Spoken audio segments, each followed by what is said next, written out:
Buy some silver, some platinum, some crystallized osmium. Don't listen to me. Everything we say is be taken as bullshit. This is for fun, not for profit or health. All right, got all the disclaimers out of the way. Now let's go to the rest of the story. Oh yeah, Neil Hunt Dynasty. Please like, share, and subscribe. Buy some silver, platinum, and crystallized osmium. And be kind, helpful, and grateful. And let me go full screen with this so you guys can see it all. Full screen layout. This is Sean Ryan clips. This is why China hates cryptocurrency. In this explanation, he's going to explain that what I explained a couple days ago in my live stream. CDBC, and he's going to explain that. I've already explained it, but like he's more popular, so I'm going to let him explain it too. Not work with crypto companies, so they kind of like debank them, kind of like what Elizabeth Warren tried to do in the United States. When we're talking about moving to a digital currency globally, how do you think that would affect the U.S.? I mean, Elon Musk talks about this, how the U.S. has weaponized the U.S. dollar, which, you know, is a bad thing, but the government doesn't like it. It's kind of like what the China did with the internet, if you're familiar with that, like the Great Firewall of China, where if the U.S. is going to lose the reserve currency status, I'd rather people went to Bitcoin than to the Chinese yuan. The biggest one is probably China, actually. It's not technically illegal for Chinese people to own crypto, and by the way, the people in China love crypto. They all want to own it, like because a lot of the rich people there are trying to get their money out of China, but the government doesn't like it. It's kind of like what the China did with the internet, if you're familiar with that, like the Great Firewall of China, where a lot of applications, including Coinbase, but also Facebook and all these things are blocked in China, like Google. So China passed this law where they said banks in China cannot work with crypto companies. So they kind of like debanked them, kind of like what Elizabeth Warren tried to do in the United States. And so they made it very difficult for crypto companies to operate there. But the Chinese government issued their own digital currency for the Chinese yuan. So they made it what's called a central bank digital currency. A CDBC. Yes, you heard that correct. China actually right now, as we're watching this, has had for quite some time a central bank digital currency called the digital yuan. But of course, it's controlled by the government. And if you get on the wrong side of the government, they can just take all your money and shut down your account. So it's a tool. They're using it as a tool for control because they wanted to run their own blockchain controlled by the government. They're very anti like these decentralized blockchains like Bitcoin that are pro-freedom for individuals. So what's up, C4? Yeah, so China is trying to crack down on it. There's a couple other countries that I'd say the people are very busy being the people. I would say that's people why are very some busy of the people being need people. That's chefs. why some of the people need chefs. The commons, like in India, for instance, the Reserve Bank of India has some concerns about crypto because they're worried about, again, capital controls. Like a lot of the wealthy people, they want to plug into the broader economy. They want to like get their money out of the country to go do things in the world. So some countries are trying to clamp down on that. Takes people's freedom away. So they tend to be a little skeptical of crypto, but the people in those countries desperately want crypto. So we're often in this kind of interesting situation where we go in there, we want to work with the government in those countries to do things by the books, but the government's interest sometimes diverges from the people's interest in that country. And so we want to provide the tools to the people for freedom and not get on the wrong side of the government. So it's like we're trying to oftentimes play a delicate game there. Yeah, I'll bet. I mean,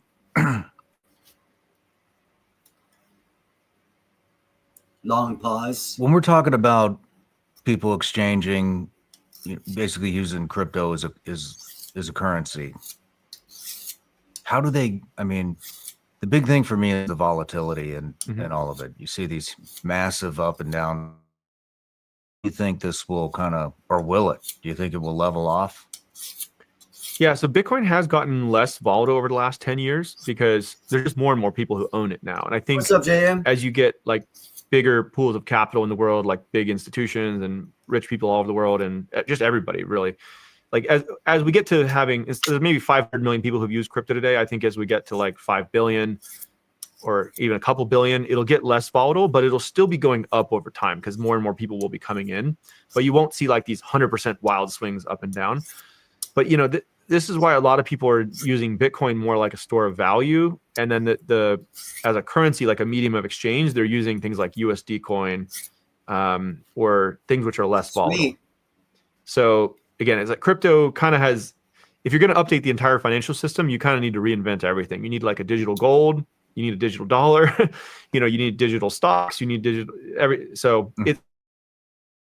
it's of the financial system, and making them more fast, cheap, global, efficient. And also, those are new companies or cryptocurrency projects that you can invest in all this new digital stuff. That's where there's great financial opportunity if you understand this stuff. What do you think it will go to? Like the long-term implications of it, or yeah, I mean, well, from a market cap point of view, I think it's got like a long way to go, 10 or 100x. But I think the ultimate outcome of this is that governments stop Navy controlling SEAL, yes, sir. Currency. Really, like we exist in this world today where there's like 190 countries or so. Some of them are pegged to the dollar, but there's maybe like 150 or so currencies, and each country has its own currency. That might sound like an obvious thing, but like imagine if every country had its own internet. Like that would be a terrible William situation, right? Like somebody in Germany wants to listen to your podcast, and like they have to pay an exchange fee because they're using different internets or something like that. Like that would be super inefficient, right? We should all be running on the same monetary system globally, but do it in a way that takes the power out of the hands of like a small group of bureaucrats that can manipulate the currency or whatever. It should be like a fair system that no one country or company controls. So I think that's kind of what we're seeing is the power to issue currency is being unbundled from the state, and it's returning that power into the hands of individuals and people who they can choose what they want to use. They don't have to use it just because they live in that country. And that's going to be a more fair and free society. It's going to be money that can't be inflated away. It's going to be every transaction you can do instantly, for a tiny amount instead of like 2 to 3% every time you swipe your credit card. And it's going to work cross-border. Like there's tons of people who are trying to send money to their family in another country, or they're trying to order goods from another country. Like the current financial system is this incredibly unfair tax on every transaction in the economy, and it kind of just slows down all progress. Mm-hmm. I'll give you an example. Would be like, you remember text messaging used to be like 30 cents? Yeah. And, I think that at that time there was maybe like 1 billion messages a day sent by text message or something. But these applications like WhatsApp came out and Signal, and, text messaging got cheaper. And now it's basically like with WhatsApp or Signal, it's free to send a message anywhere in the world, right? Instantly. Mm-hmm. There's now 1 billion messages sent per day. Right? It's no longer 1 billion messages a day. It's like 200 billion messages sent per day because it's free and it's instant and it's global. And that's kind of what's going to start to happen with the economy and with money. There's so much friction today to move money, like under a cent, 1 cent, under 1 second, anywhere in the world. You're just going to see like transactions in the economy will just flourish, and you'll see a lot more of them happening. So that's kind of what we're trying to do, is update the financial system with crypto, make it more efficient, more global, more fair, more free. Who couple of questions just off what you were riffing on there. Who set up the USD stablecoin? Looking for solar panels at a low cost? Hey, are you guys Find them at A1 Solar Store. Solar panels. Solar Store. So and originally there was a company called Circle in partnership with Coinbase, and we co-created it. And now they're the issuer of it, and we're a distributor of it. But there's a bunch of legal details behind it. But yeah, basically Circle is the issuer of USDC. Okay. And then, when we're talking about moving to a digital currency globally, and having a global currency, What's up, Hunter? how do you think that would affect? Us talks about this, how the U.S. has weaponized the U.S. dollar, which, is a bad thing. But I mean, slippery slope there, right? Mm-hmm. I mean, you get the reputation of that, and people are going to want to move. I've brought this up on several shows. We see the BRICS, what is Brazil, Russia, India, China, South Africa, several other countries have joined, because the U.S. has weaponized the dollar. I mean, so if we move to a global currency, how does that affect the U.S. from being able to have a certain amount of control around the globe through? Yeah. So this is a great question because I think it's a mixed bag. It's complicated, right? So I think if you think about like a digital dollar, I'll start with that, like USDC. To me, that's unequivocally just good for the dollar in the United States. It helps make sure the dollar is the reserve currency in all these countries around the world. It creates enormous demand for U.S. treasuries. There's a bunch of reasons why it's good. If you're talking about Bitcoin, I think it's now what he just said there. Crypto coin USD, the Treasury, not with the Federal Reserve. That's why I state we need to get rid of the central bank, which is reliant on the Federal Reserve and income tax. And we need to go to a national bank, which is more like what he just said, which is it's more complicated because there's a bunch of reasons why it's good.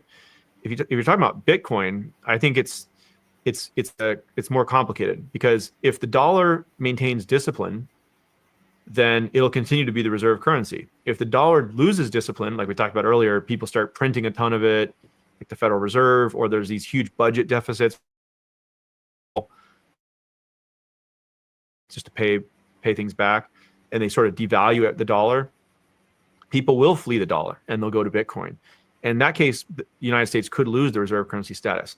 Now, if the U.S. is going to lose the reserve currency status, I'd rather people went to Bitcoin than to the Chinese yuan, right? So that's why I say I think Bitcoin is kind of like a check and balance on the dollar and deficit spending. Like I hope that the U.S. finds a way to maintain that discipline and the U.S. remains strong. And in that case, crypto will just be on like a very good thing. But if we're going to lose it, I'd rather we have Bitcoin than we have to all live under a Chinese system. No matter where you're watching, Sean. No matter where you're watching, is that he said whatever. Yeah, that thing. Do it now. So let's see what else I got for you. Go back here to share screen. Got some other. Oh yeah, I got some cool stuff here. Let's go to this one. This is Promethean updates. British Empire in panic mode. EU's shocking surrender to Trump destroys 150 years of control. Hallelujah. Trade deal with Ursula von der Leyen, just one of a series of developments that is shattering the usual pomposity of the global elite. So look at a couple of headlines from the Financial Times. In so many words, the British financier elite, for whom the Times speaks, are admitting that they are being outflanked by Donald Trump.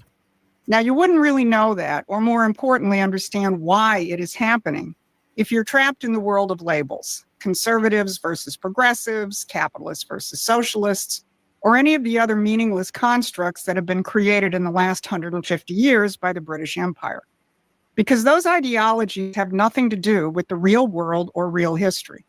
And Donald Trump and his team have aligned themselves with the real world and are making real history, which is why mankind can finally see the possibility of freeing itself from the scourge of empire once and for all.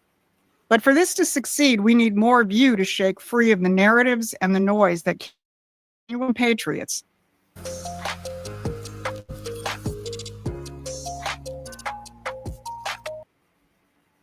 Wow. Trapped by labels. A Restream commercial.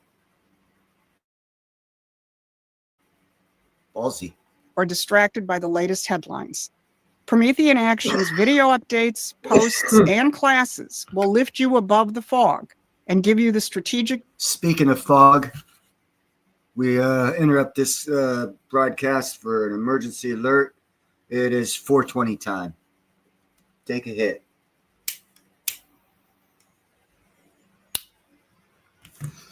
Now back to regular scheduling. Tools. Please subscribe now to our free newsletter and contribute if you can. This is Susan Kokenda, and I've spent over 50 years in political combat, trained by Lyndon LaRouche, a man who recognized that universal principles, not false ideologies, lies, or manipulated opinions, are what will ultimately change history. And boy, are we seeing history changed right now. So in this midweek update, I'm going to look at why Trump's trade deal with the EU is such a game changer, how Trump, with a little help from Russia, is kicking over the geopolitical chessboard, and where we stand in the fight to rescue the US from British economics and launch a real renaissance. So let's start with the EU. Trump's negotiations with Ursula von der Leyen extracted concessions that go far beyond any other trade deal. This represents a fundamental break in the globalist order. Now, here's what's so stunning about this. The EU was supposed to be the final defender for the globalist policy of using free trade to crush the United States. Earlier this year, Mark Gittenstein, who was Biden's ambassador to the EU, gave a speech in Seattle saying that von der Leyen and the EU would hold the line against Trump's policies and save the globalists' rules-based order. The exact opposite has happened. In the negotiations now, which Trump just concluded, European markets will be opened up to US manufacturing and agricultural goods for the first time, and the EU will be paying a minimum 15% tariffs to import to the United States. This calls into question the very reason for the EU to continue to exist. The line was that as a collective, they were supposed to be able to more effectively protect their member nations. Of course, that was a fairy tale to cover up for the fact that these nations were surrendering their sovereignty. But in reality, they did worse than the United Kingdom in nation-to-nation negotiations with Trump. And that's saying something. Trump is operating from the standpoint of sovereignty. If he can negotiate with a leader who is actually representing the national interests of his nation, even if those interests clash with ours, Trump can make a deal. And that's why you get rid of a central bank globalist control and you go to a national bank run by the Treasury, and the Federal Reserve and income tax go away. Look at Japan and the $500 billion in investments that will be coming to the United States. Look at the progress with China.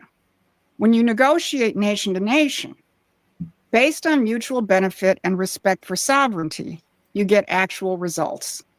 When you operate through imperial intermediaries, like the EU and globalist bureaucracies, you get exactly what you've had for the past several decades: economic warfare disguised as free trade. But Trump has thrown that playbook into the Economic World War III.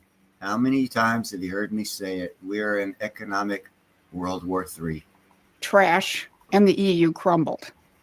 Now, one of the more highly placed figures in the British establishment just admitted that this system of British philosophical liberalism is failing. Edward Luce, who is the US national editor for the Financial Times, and who way back in the late 1990s took a sabbatical from journalism to work for US Treasury Secretary Larry Summers, and whose father... That's why they say it's also a spiritual war going on right now, William, and America's winning. Father, Baron Luce, was Lord Chamberlain to Queen Elizabeth, spelled it out in stark terms with a headline, "Western Liberalism's Waning Star." Wait. Luce's admission and the EU's capitulation to Trump proves that when faced with a leader who operates from the principle of sovereignty and mutual development, the globalist system simply cannot compete. They have no real substance, only manipulation and coercion. Now let's look at Trump's challenge to the geopolitical methods of the empire. Standing next to British Prime Minister Starmer in Scotland, Trump said, "If I weren't around, you'd have right now 6 major wars going on. India would be fighting with Pakistan. You see what we just did yesterday with 2 nations that we're trading with. And during the trade, I said, I'm not going to do any trade deal unless you guys settle your differences. And we got it settled in 24 hours. A lot of the talking heads will ignore this. Instead, they will take Trump's comments about shortening the deadline on new Russian sanctions as an indication of the failure of his foreign policy. Or they will put the blame for the carnage in Gaza solely on Trump. After all, a lot of peace talking heads make their living off such endless commentary. Actually, you're going to hear in the next couple of days, there's a large group, or They're getting larger. A group of Muslim nations calling for Hamas to leave Palestinian Gaza territory and dissolve as a government. And those Islamic states that are calling for Hamas to get out of Palestine and Gaza. So you'll hear that coming up in the next couple of days. But to really understand what is going on, listen to these remarks by Nikolai Patrushev, a former high-ranking Russian intelligence and security officer, and now a senior aide to Vladimir Putin. When he was asked about British provocations in the Baltic Sea, designed to pit Russia against the U.S., Patrushev responded, So the fun thing with the serpent is, how does a serpent talk? What? And not only that, but why is the serpent's punishment to crawl on its belly when that? This information commands closest attention, especially given that the British are very good at this sort of provocation. London has acquired abundant experience of false flag operations throughout centuries so as to pit different countries against each other. At present, it is the major nuclear powers against each other so as to undermine the Russian-American negotiating process. I do not rule out that London, if needed, would easily backstab Washington too. I take it the White House is aware of what sort of ally they are dealing with. Let me repeat that last sentence. I take it the White House is aware of what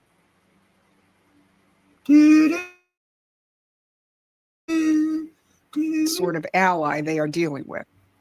So now let's go back to Trump's shortened deadline for sanctions on Russia. That's why I have told you people a couple times, our greatest ally is our greatest enemy, England. In a press gaggle yesterday, Trump made the point that he doesn't think they're going to have much effect. And I'm not just saying that because I'm Scottish and the Scottish really don't like the English. It's a fact. Anyway, now let's go to Trump's remarks about Putin in an interview that he did with Miranda Devine in Scotland. You know, they did on the Russia hoax. They lied unbelievably. How about Putin being accused? And he's no angel, that's for sure. But, you know, what does he think? He's sitting back and he's being accused of stuff. And he's probably saying, like, these people are crazy. Yes. It's not good for the country. No, do you think it's dangerous, actually dangerous for the country? Why is that? Well, you get into problems, disputes, to put it mildly, with other countries. We didn't have a dispute with him because he knew it was nonsense, I guess. I don't know. We didn't have a dispute, but it did make it harder to deal with him. Without saying it quite as bluntly as Patrushev, Trump is clear that the real United States and Russia. It is with those British-guided forces that ran Russiagate and that continue to perpetuate dangerous crises with and between other countries. So if you've been following Barbara's Monday and Saturday updates, you understand the central role of the British, not only in the long-running coup attempts against Donald Trump, but also in sparking and continuing the conflicts in Ukraine and the Mideast. She and I will be exploring that tomorrow in our first live discussion on YouTube, so make sure that you are subscribed and you participate. So Trump thought that he would get this Russia-Ukraine war settled with a couple of meetings. It's clear that as long as the geopoliticians and their puppets, like Zelensky and for that matter Netanyahu, still have their sway, these crises are going to play out over a longer time frame and with more casualties. But what is different now is that Trump is using his own playbook, not the British Empire's. Trump is ending the era of geopolitics. And he's also thrown out the British playbook on domestic economic policy. And that is why the British press, the New York Times, the Wall Street Journal are beside themselves. By now, according to every establishment economist or media outlet, Trump's tariff policies should have plunged the United States into a recession and sent prices skyrocketing. Well, there's a whole lot of crow eating going on. Check out these headlines. Because the truth is, tariffs are working. The trade deficit is shrinking. The U.S. had a budget surplus in June of this year. And even Reuters, goods trade deficit shrinks in likely boost to second quarter GDP. Why have all the experts been wrong? because they are making all of their calculations based on the methods of British liberal economics, namely the metric of money. And it doesn't matter whether it's Keynesian money printing economics or Austrian school fiscal austerity economics. But the Trump administration is returning to American economics, as U.S. Trade Ambassador Jamieson Greer made clear in an extraordinary speech to a reindustrialization conference in Detroit a few weeks ago. He said, the net result is our trade deficit with China went down. Our dependence on China went down. Our real median household income went up during the first term, having this kind of robust trade policy. And it's not a new kind of trade policy. Alexander Hamilton advocated for tariffs.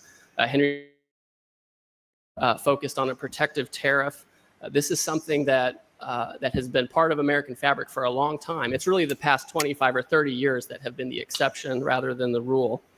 Add to that the ongoing administration continuing smackdown with the Federal Reserve. Trump doubled down again today with this truth. Second quarter GDP just out, 3%, way better than expected. Too late, must now lower the rate. No inflation, let people buy and refinance their homes. Or the various proposals by people in and around the administration to restructure the Fed. Are you looking for the best organic mattress starting at less than $1,000? I want one made out of chocolate, organic chocolate mattress. And the American banking system in order to return to something which could support productive lending again. So you can see why the global elite have been terrified of a second Trump administration, unleashed to act on Trump's full agenda. The modern-day British Empire is being outflanked because their underlying ideology is insane and criminal. The British system worships money as an end in itself. It treats human beings as consumers rather than producers. It operates on the assumption that for one nation to prosper, another must suffer. Well, that's not actually the way the universe works. The American system operates on completely different principles, where wealth comes from production, not looting. It understands that technological progress and rising productivity benefit everyone. It knows that when you develop the creative potential of your population, you create abundance. Told you guys a technological revolution is coming to America. I told you. That's why Trump's policies are working and why the British system is collapsing. Universal principles always defeat lies and manipulation in the end. So what we are witnessing is not just a change in policy. It's a fundamental shift in the organizing principles. The empire is flinching because they know the game is up. They can't compete with policies based on reality and universal principles. They can only manipulate, coerce, crises. But reality has a way of asserting itself, and right now it's on our side. I'd love to have one. The question is, will enough Americans grasp these principles and make them the basis for continuing Trump's revolution and winning the 2026 midterms? That's where you come in. If you want to be part of the movement that's going to ensure that this isn't just a temporary victory, but a permanent transformation, then I need you to do more than just watch and share these videos. Become a paying member of Promethean Action and stay fully engaged. They may be flinching, but they're not going down without a fight. So stay focused, stay mobilized, and thanks for watching. Hot diggity dag nabbit, son of a biscuit.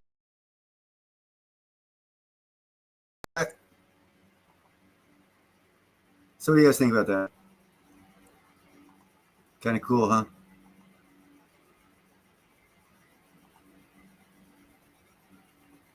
Ah, StreamYard's changed up again.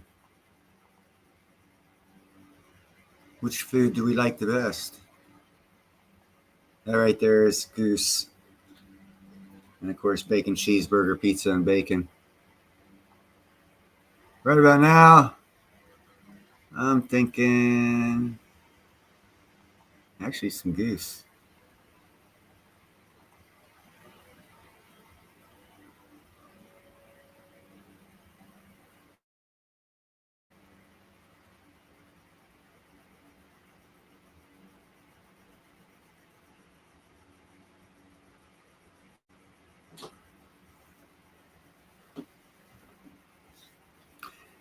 Yeah, I don't know why they went with that name. Wasn't my choice.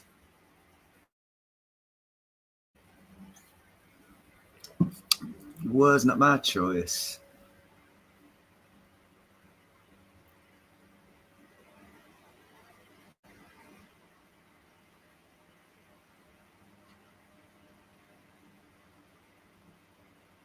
Livers are good, man. That's the best part of the freaking shark. That's why orcas, the newly classified new species of orca, the attack orca, stealth attack orca, they're the ones who attack the great white sharks, and all they do is eat the liver and then let a shark go down and, you know, do whatever happens in the oceans with dead things. But they only go for the liver.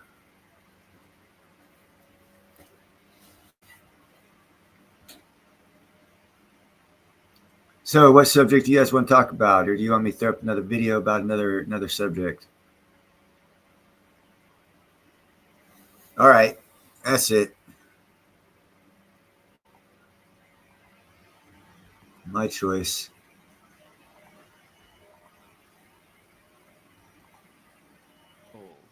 Or even platinum, but an ultra rare precious metal that has only recently started to be used in high-end jewelry and as one of the most unique ways to store wealth on the planet. Osmium What's up, Jeff? is not only the rarest of all precious metals, clocking in at an astonishing 1,500 times rarer than gold, but also the rarest non-radioactive element and the densest naturally occurring element found on Earth. Osmium also enjoys the status of being one of the most beautiful materials to behold, with a unique luster that rivals the finest grade diamonds, and a crystalline structure with an ultra-high reflectivity that dazzles the eye. One of the most intriguing aspects of osmium's rise to prominence is that it has only been available to the retail public since 2014, as the process to crystallize osmium was discovered in 2013 by Swiss scientists after 40 years of research, and remains a closely guarded secret to this day. Osmium's authenticity is also impossible to counterfeit, as it sports a naturally built-in security feature that proves ownership of each unique piece. If all of this weren't enough, osmium's rarity is also accelerating, making it an incredible investment vehicle that will become increasingly scarce. Curious to learn more? Join us on a journey from a humble laboratory in England to the height of decadence, as we shine a light on the world's most luxurious metal. It's osmium on Commodity Culture. Crystallized osmium, not osmium. Crystallized Osmium is a chemical element with a melting point of 3,033 degrees Celsius, a boiling point of 5,008 degrees Celsius, a relative atomic mass of 190.23, and the atomic number 76.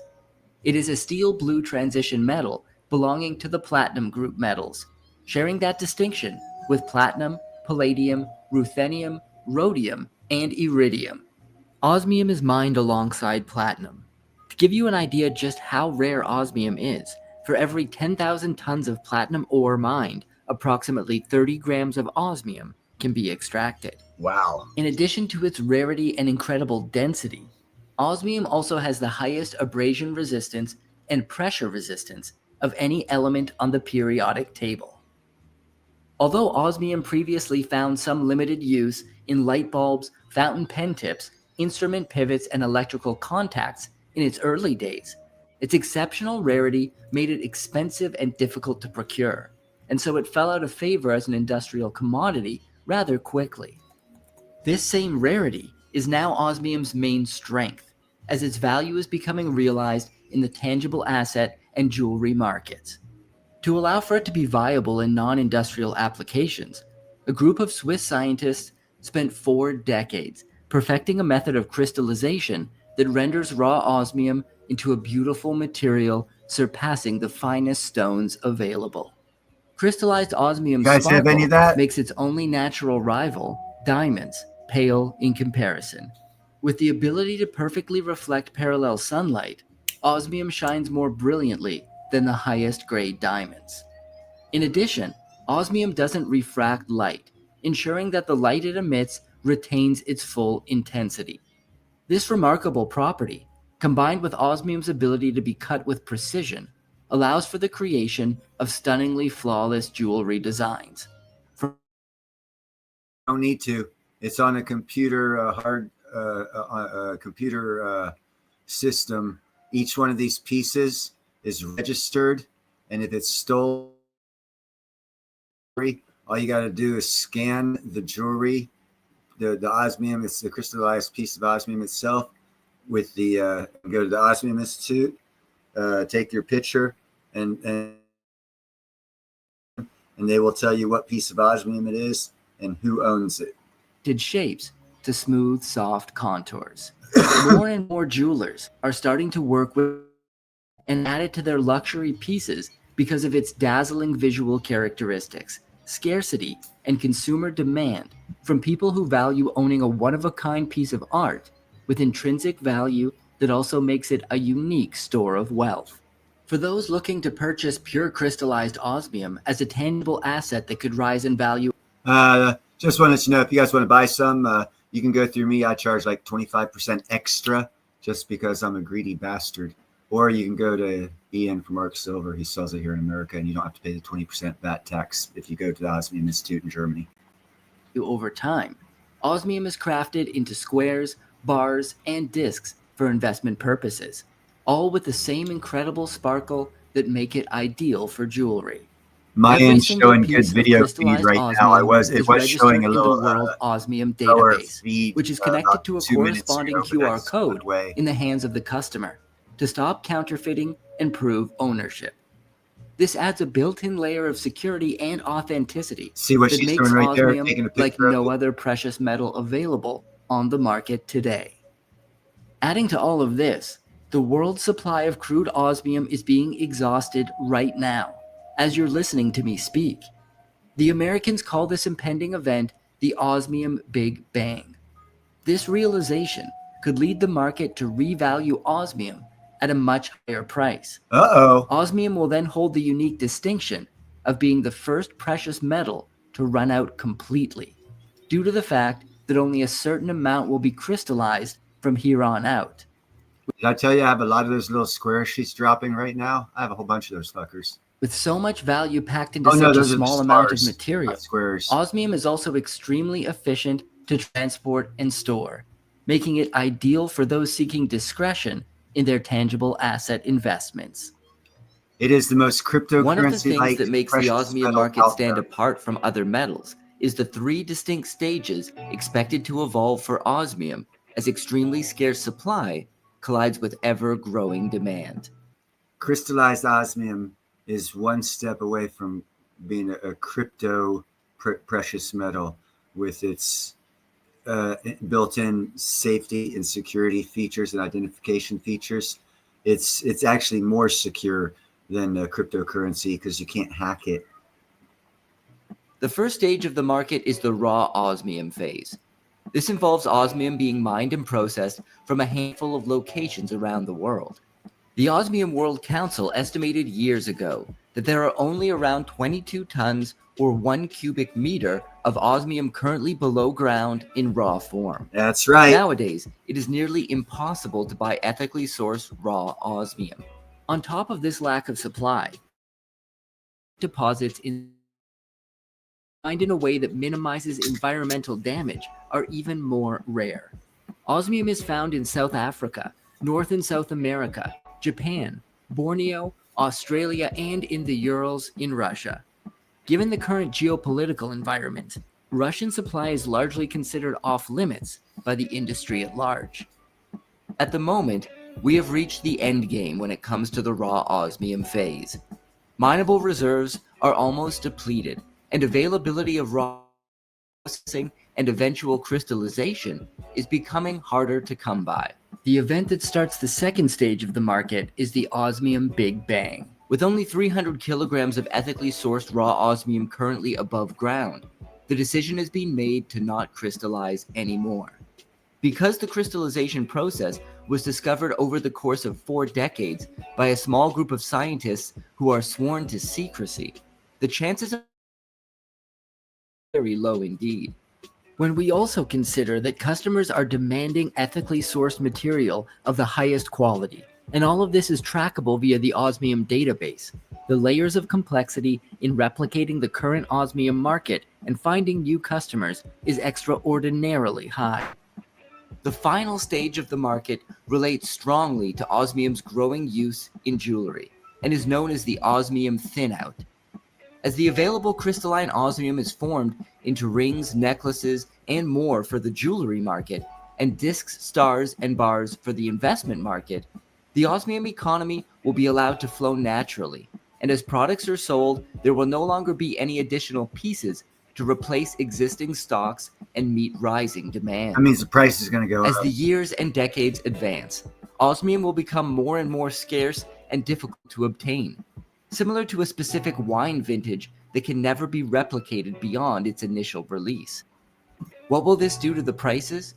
We can only speculate, but as major luxury brands look to add osmium to their product lines, and more buyers around the world start to wake up to osmium's built-in rarity and intrinsic value, prices are expected to move considerably higher as the years go by. Adding to this innate scarcity, osmium is not recycled and cannot be melted down and reformed as with other precious metals without losing its crystalline surface, which is the fingerprint through which investment-grade osmium is able to be identified. Once osmium, be it jewelry or an investment piece, is produced and registered in the osmium database, it will remain that way eternally. Eternally.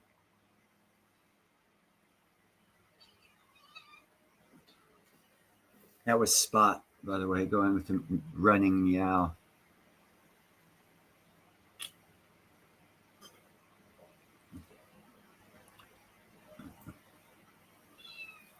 If you want to spend your money that way, it's available to do that. It's an artistic format. You find someone to do it easy enough.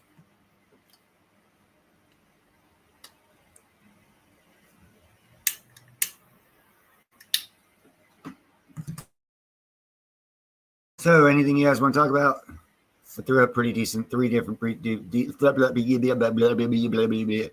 pretty diverse and different subjects here on the second live stream tonight. I actually like the Prometheus one. It helps get Trump's supporters for what he's doing and gets past the bullshit of what the TV's talking about. Not that it's bullshit. I'm sure it's important, but there's a lot larger an issue. You know, you can win a battle or you can win the war kind of thing.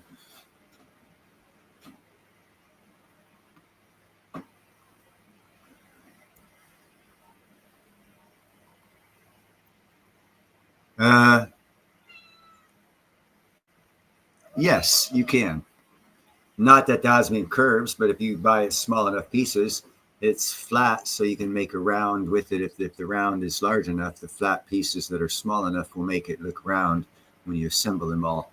But can it be curved? No. Osmium itself cannot be curved. And I have Spot that jumped up on my laps because he feels all kind of ideal Spot.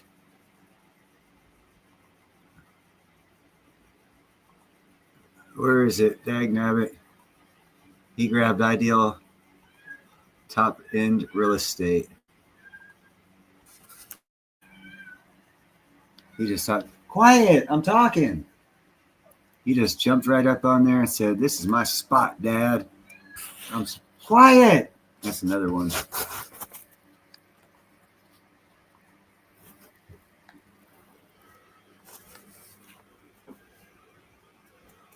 But their body temperature is 101 degrees, so they're good in the wintertime. Ain't that right? So you're real good in the wintertime, huh? Yeah. I think it's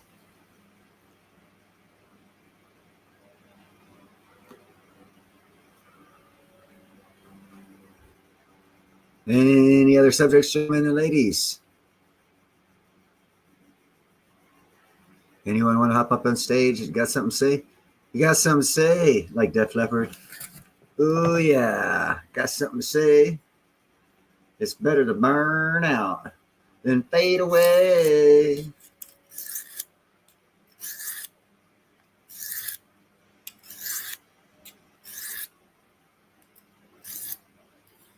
Yes, I'm knife sharpening while on live stream. I like keeping my knives very, very sharp, so I run them. Make sure they can cut a piece of paper without problem. Sweetness. How many shares, if you don't mind me asking, Jeff Rowe, did you get? You get at least 1,000 shares? Let's see. 3.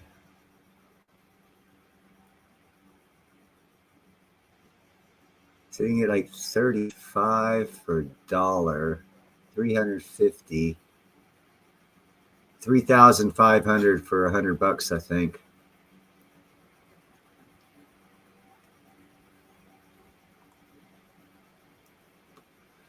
You should watch my live stream from the other day, Jeff Rowe. Clean Air Metals sent me an email so that they're continuing their drilling, and they found a couple more pockets. Oh, wow. 34,000. You're doing good, bro.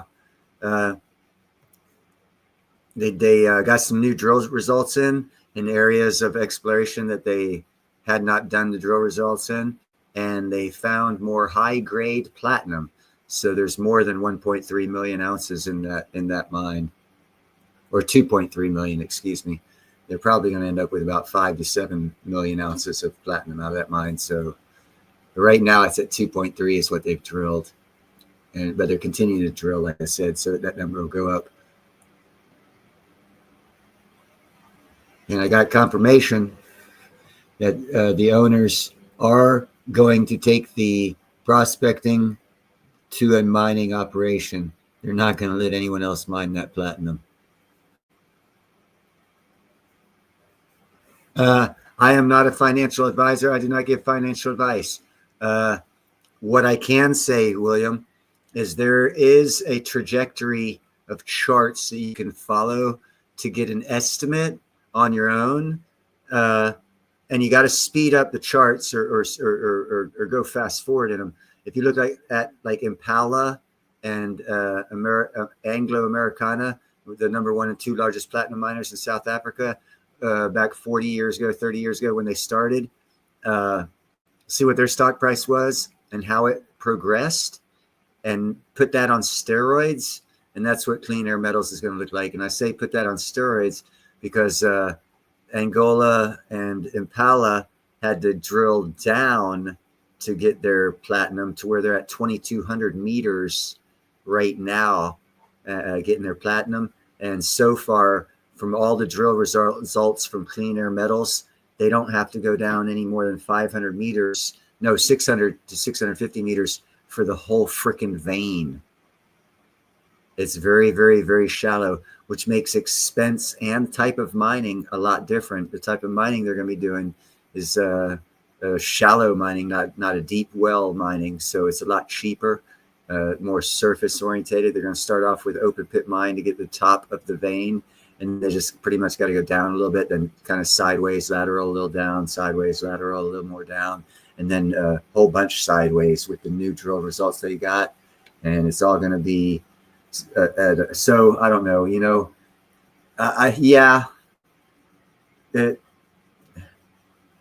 without it being financial advice,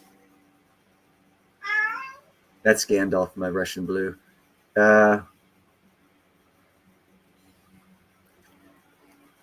18 months would be like, between $3 and $7. How's that? Because it'll at least be 100x. It'll be at least 350.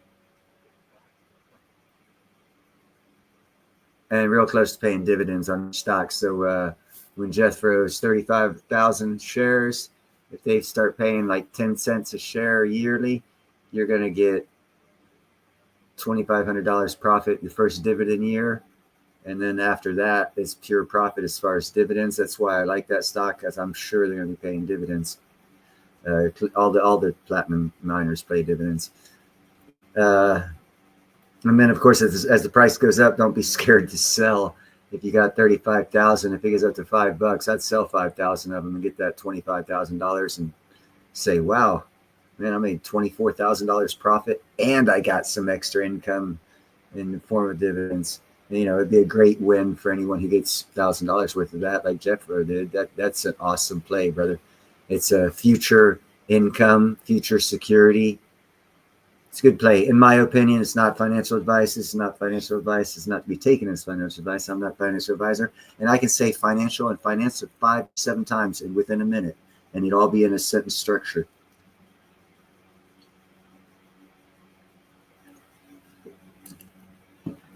I'm drinking some Sprite.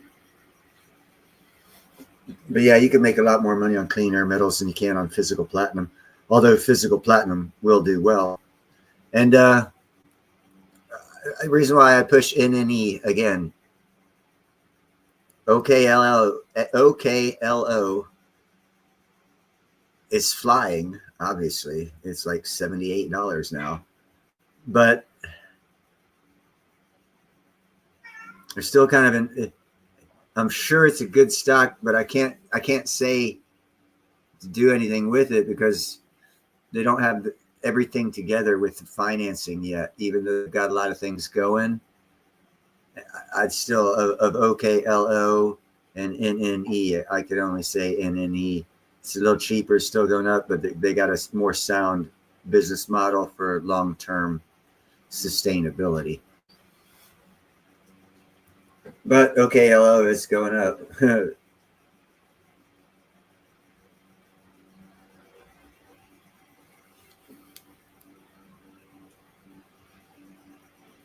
Corn syrup. Who's using corn syrup?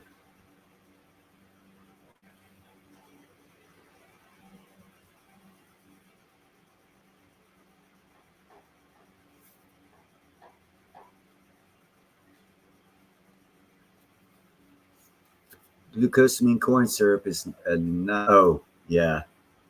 Yeah. I do the little minis. What is it? Little 8 ounce or 6 ounce? What is this? It's 7.5 fluid ounces. I do about, I get 3 cases a year, maybe. Right.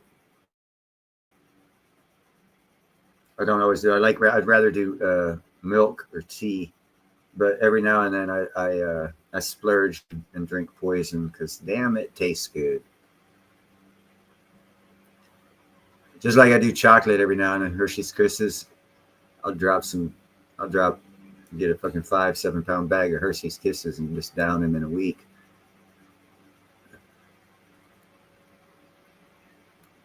Yeah, I heard about that. I actually might try that out since they're getting rid of the that right. You know, that's a game changer as far as health goes, Jethro.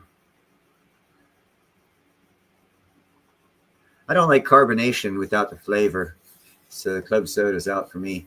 I like ginger ale. What are you doing? Oh no, you gonna come up here too? I got Blondie up here landing on top. Oh wow, this is fun to see. Okay, yeah, this, you guys gotta see this. I hope they stay this way for long enough. Nope, they're not going to. One's already moving. This one here just sat on top of this one here. Let me see if you can see him. Yeah, see, this one's butts in the air because this one's butts right here.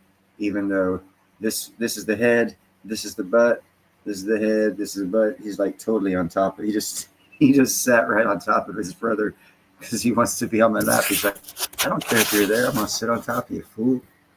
I'm gonna sit on top of you, fool. It's daddy lap time. Yeah, Jeffrey, I like that. The Coke in the bottle from Mexico. What's you doing, Blondie? Come up here sitting on your brother's spot. Why you letting him sit on your spot? Now both of y'all got to get down because y'all too heavy. I can't have all this weight in my lap. You're going to collapse the chair. You guys are going to, oh, wow. Go up there and sleep on the bed with your brothers and warm it up for me.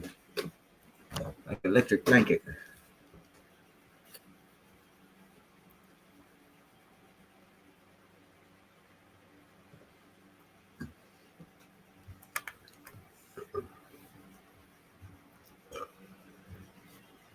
You know how to take care of diabetes?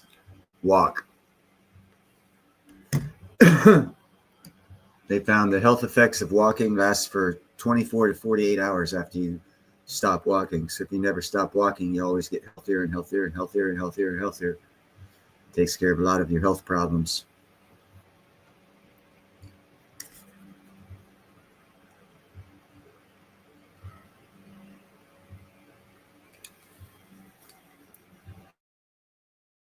Subtle beat in the background. That's telling me my neighbor who's got someone over there, they're recording an album right now. And the only time I can hear them is when they open the door to come in and out. And every now and then they leave the door open, let the smoke out when they were smoking too much marijuana. So either they're coming, I'm hearing it too much, so they're probably open, getting fresh air.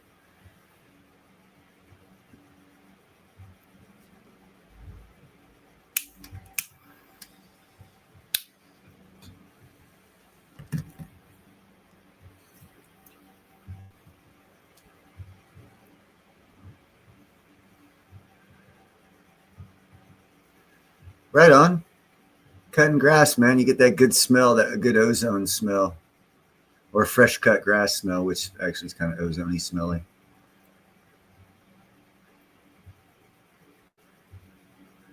I'm actually getting kind of excited to do my lightning project. I need to get down to freaking southern Alabama, man. I got so many ideas to do. Because my thought process is just going off the hook. Because if it's true, from what I've learned,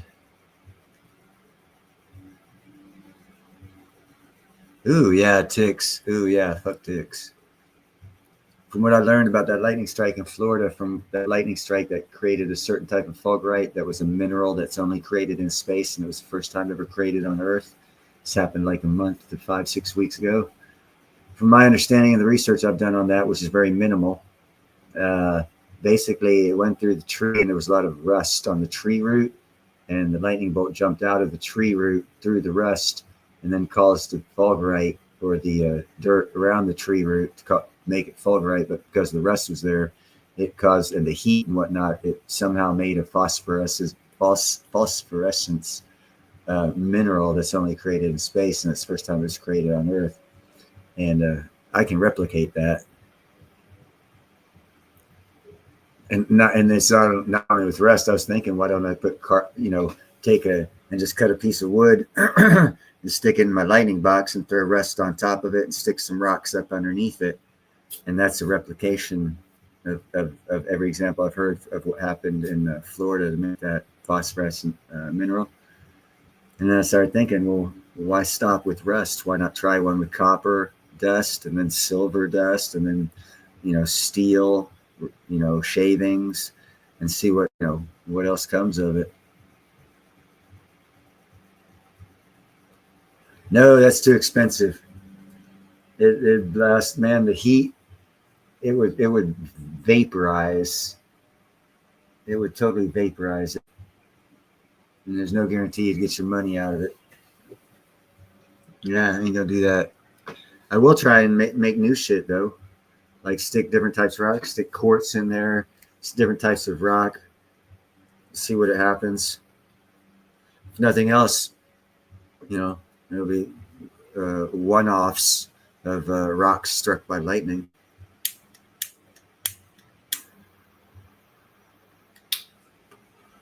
Cut that son bitch in half so that way you can see the lightning strike running through the rock. That'd be badass.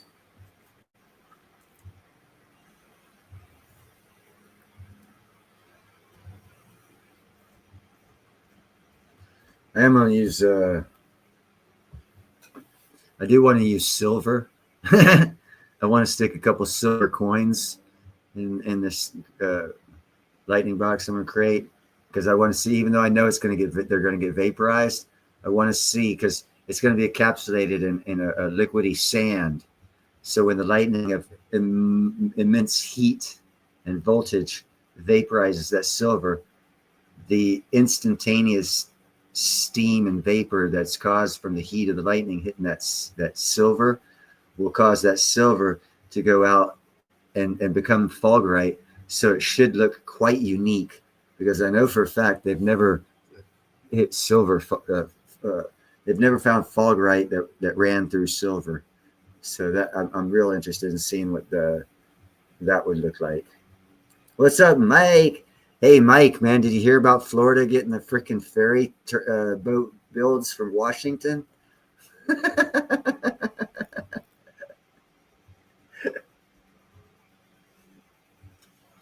I was hoping Alabama would get that bid because they got a big fucking shipbuilding port in Mobile. I think they're building destroyers, Navy destroyers down there right now.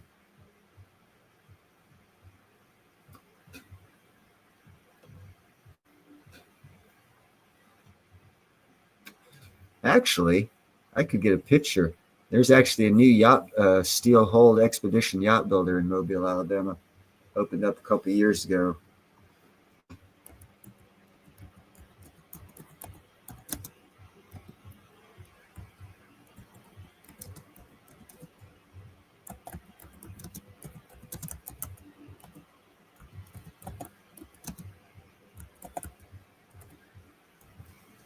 Let's see if I can't Google it real fast and get y'all's picture.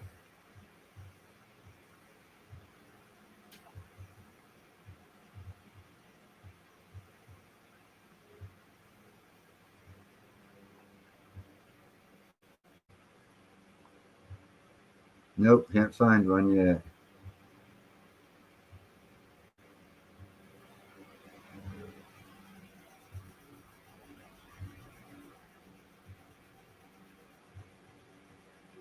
Damn it.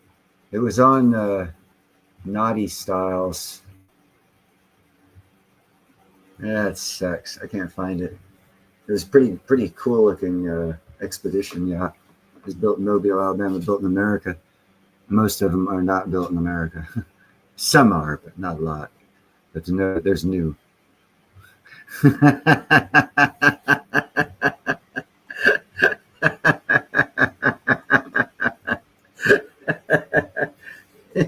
I was wondering when I'd get a reaction from you.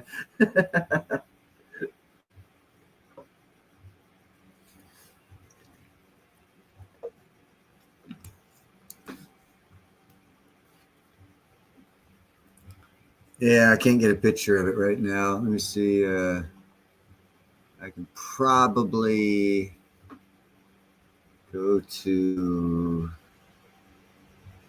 Gone with the Winds, maybe. Let's see what they got.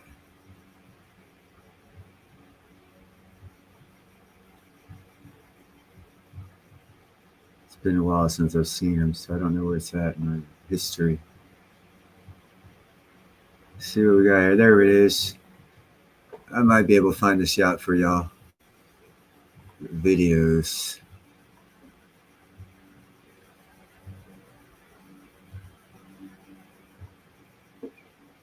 Would it be lives? They do it live? Nope, they didn't do it live. Playlist.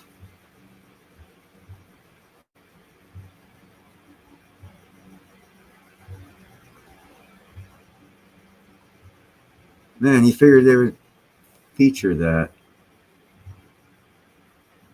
Okay, hold on here.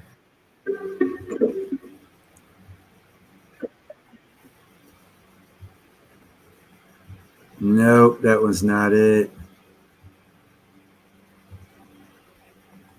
Dang nabbit.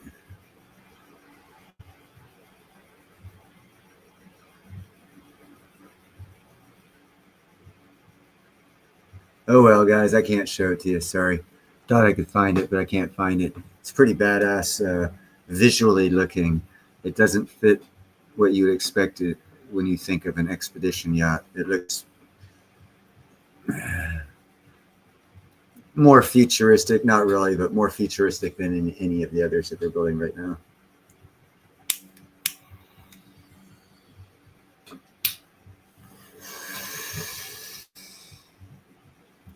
All right, you guys got to smoke pot if you have any.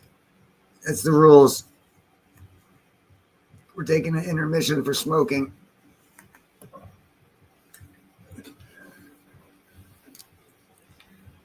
All right, well, I'm out of subjects to talk about, gentlemen and ladies. I have not been catching much inspiration from the crowd.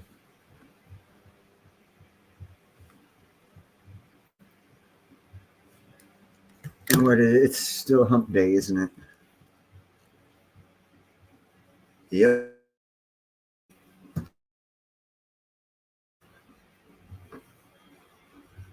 You got a terracotta pot.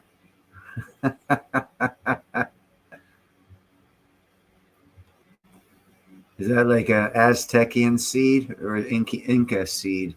I have a little. I've got, I think, I don't know, 12 or 13 Belizean breeze seeds. It's a sativa.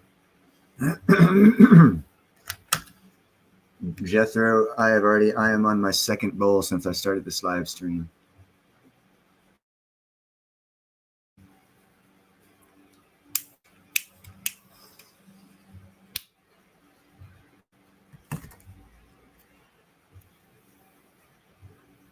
I do plant pot. Actually, if you watch that show, hey, what's up, Emilian? Make sure to hit the like button. Thank you, Carlos.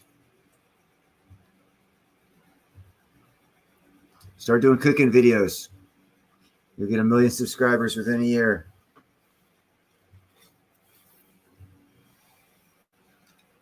Then you won't have to go out and eat. You can have people come by and pay to eat at your house, and you can videotape it.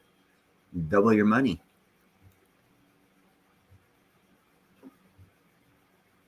Have Ninja come down. You can say, have a show called Feeding Ninja.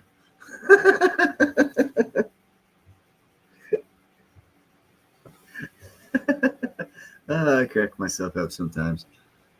Excuse me.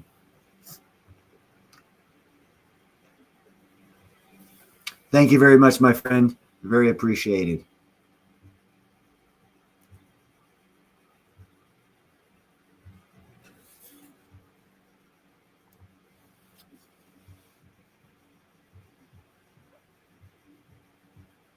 So what are you gonna? You going out to eat?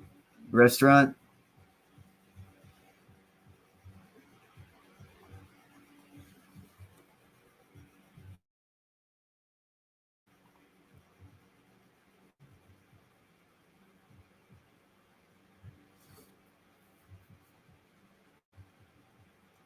And those dudes are making a funky album.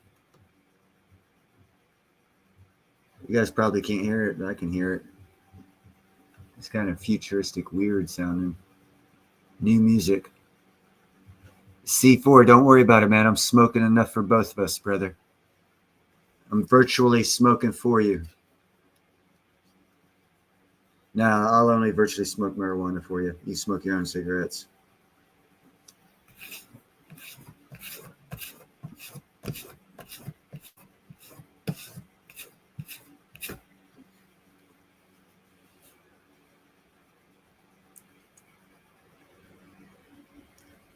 Do it, man.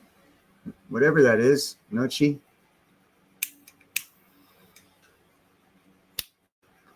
Or is that Nookie? You better talk to your wife if you want some Nookie.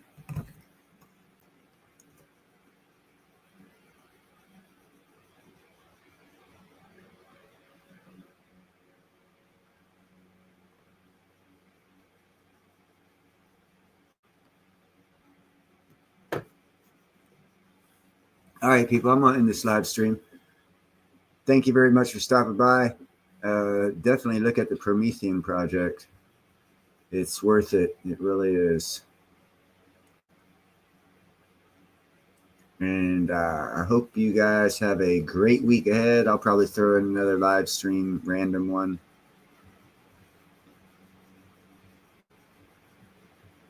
And you guys are eating. Don't eat too much, but enjoy it.